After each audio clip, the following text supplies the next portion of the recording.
വളരെ പണ്ട് ബ്രഹ്മമലകൾക്കും അപ്പുറത്തൊരു കൊച്ചു ഗ്രാമമുണ്ടായിരുന്നു. വടക്ക് മാറി കാടിനോടിണങ്ങി ചേർന്ന് നിൽക്കുന്ന കൊട്ടിയൂർ എന്ന ദേശം. അവിടെ നീലി എന്ന പേരുള്ള ഒരു കൊച്ചു അടിയാത്തി പെൺകുട്ടി ഉണ്ടായിരുന്നു. ഇടതൂർന്ന കാർക്കൂന്തലും വാലിട്ടെഴുതിയ കണ്ണും നീലിപ്പെണ്ണിന്റെ സൗന്ദര്യം ഇരട്ടിയാക്കി. കാടിനെയും കാട്ടുപൂഞ്ചോലകളെയും സ്നേഹിച്ച് അങ്ങനെ നീലി വളർന്നു.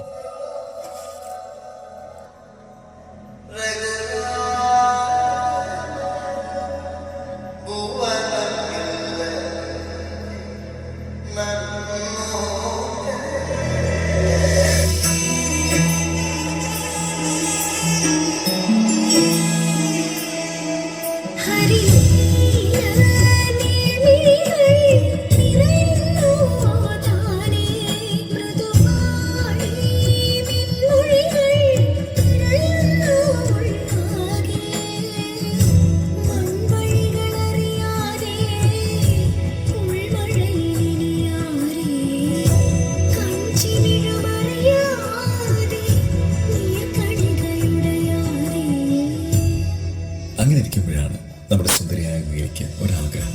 തനിക്കും അറിവ് നേടണം. ആരും കാണാതെ നീലയ്ക്ക് അറിവുകൾ പകർന്നു നൽകി നമ്മുടെ എഴുത്തച്ഛൻ.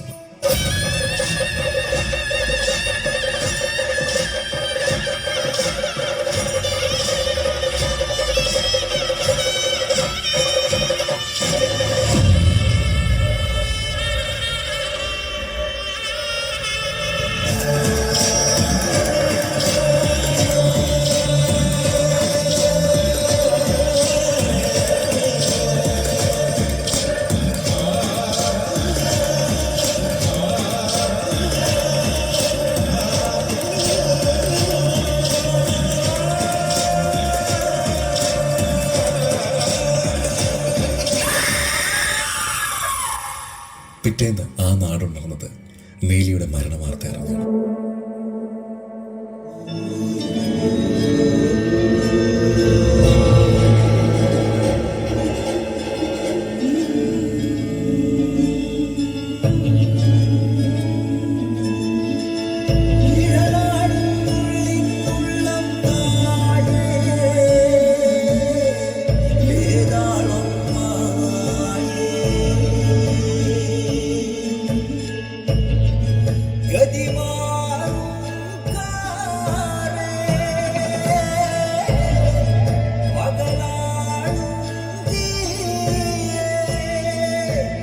ഭയപ്പെട്ടതുപോലെ തന്നെ സംഭവിച്ചിരിക്കുന്നു.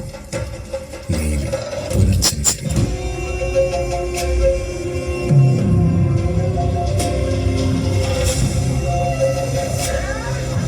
അവളുടെ ക്രോധത്തെ തടുക്കാൻ നിങ്ങളെ കൊണ്ടാവില്ല.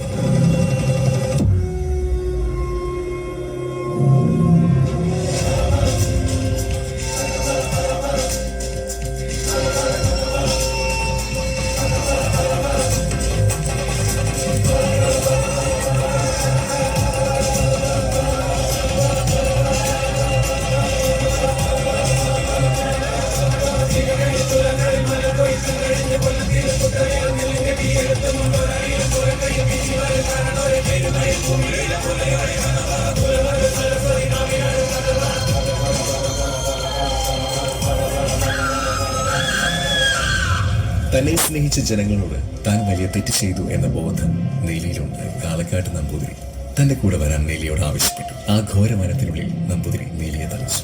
അവിടെയുള്ള ജനങ്ങൾ ഇന്നും നീലിയെ തങ്ങളുടെ ദേവതയായി കണ്ട് ആരാധിച്ചു.